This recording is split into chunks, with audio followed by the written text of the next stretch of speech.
پیارے ناظرین کرام، السلام علیکم ورحمۃ اللہ وبرکاتہ۔ آج ہم بات کرنے جا رہے ہیں عبدالستار ایدھی کے بارے میں۔ عبدالستار ایدھی المعروف مولانا ایدھی خدمت خلق کے شعبے میں پاکستان اور دنیا کی جانی مانی شخصیت ہیں، جو پاکستان میں ایدھی فاؤنڈیشن کے صدر تھے۔ ایدھی فاؤنڈیشن کی شاخیں تمام دنیا میں پھیلی ہوئی ہیں۔ ان کی بیوی محترم بلقیس ایدھی فاؤنڈیشن کی سربراہ ہیں۔ دونوں کو 1986 میں عوامی خدمات کے شعبے میں رامون ماگسے کے ایوارڈ سے نوازا گیا۔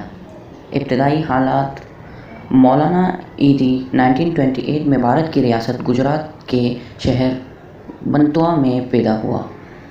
آپ کے والد کپڑے کے تاجر تھے، جو متوسط طبقے سے تعلق رکھتے تھے۔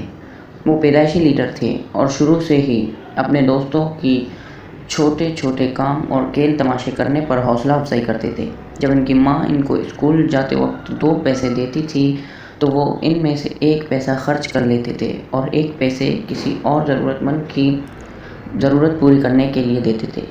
11 سال کی عمر میں انہوں نے اپنی ماں کی دیکھ بھال کا کام سنبھالا، جو شدید قسم کے ذیابیطس میں مبتلا تھی۔ چھوٹی عمر میں ہی انہوں نے اپنے سے پہلے دوسروں کی مدد کرنا سیکھ لیا تھا، جو آگے کی زندگی کے لیے کامیابی کی کنجی تھی۔ آغاز: 1948 میں تقسیم ہند کے بعد ان کا خاندان بھارت سے ہجرت کر کے پاکستان آیا اور کراچی میں آباد ہوا۔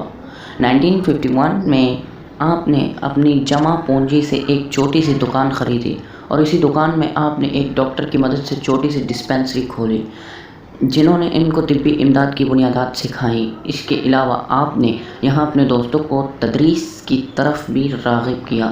آپ نے سادہ طرز زندگی اپنایا اور ڈسپنسری کے سامنے بینچ پر ہی سو لیتے تاکہ باوقت ضرورت فوری طور پر مدد کو پہنچ سکے۔ 1947 میں کراچی میں بہت بڑے پیمانے پر فلو کی وبا پھیلی، جس پر ایدھی نے فوری طور پر رد عمل کیا۔ انہوں نے شہر کے نواح میں خیمے لگوا کر اور مفت مدافعتی ادویات فراہم کی۔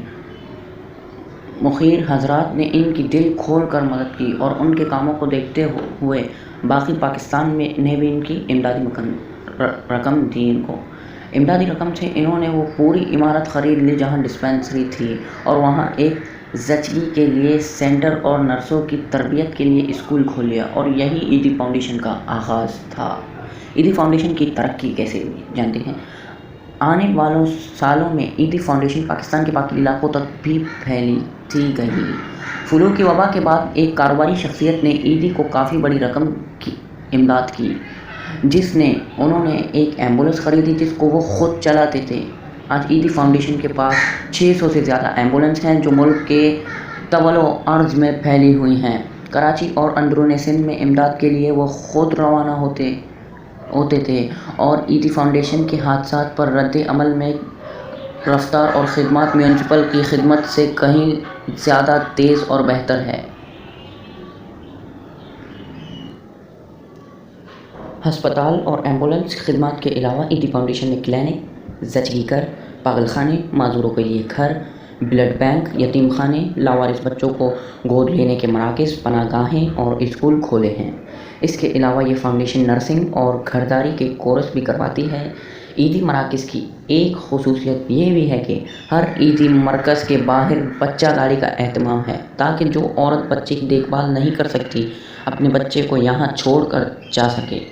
اس بچے کو ایدھی فاؤنڈیشن اپنے یتیم خانے میں پناہ دیتی ہے اور اس کو مفت تعلیم دی جاتی ہے۔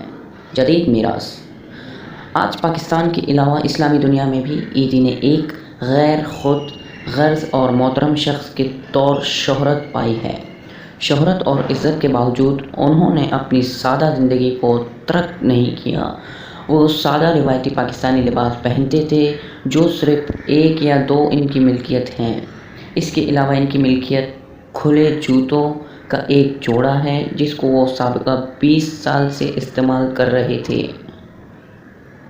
تھے، اور یہ بھی حقیقت ہے کہ ایدھی فاؤنڈیشن کا بجٹ 1 کروڑ کا ہے، جس میں سے وہ اپنی ذات پر 1 پیسہ بھی خرچ نہیں کرتے تھے۔ آپ کے بیٹے فیصل بتاتے ہیں، جب افغانستان میں مرکز کا افتتاح کیا جا رہا تھا تو عملے نے مہمانوں اور صحافیوں کے بیٹھنے کے لیے کرسیاں خرید لیں۔ جب ایدھی وہاں آئیں تو وہ اس بات پر سخت خفا ہوئے کیونکہ ان کے خیال میں یہ رقم کسی ضرورت مند کی مدد پر خرچ کی جا سکتی تھی۔ اس رات آپ کے کلینک فرش پر ایمبولینسوں کے ڈرائیوروں کے ساتھ سو گئے۔ یہ تھی آج کی ویڈیو اچھی لگی ہے تو لائک کیجیے اور چینل کو سبسکرائب کیجیے۔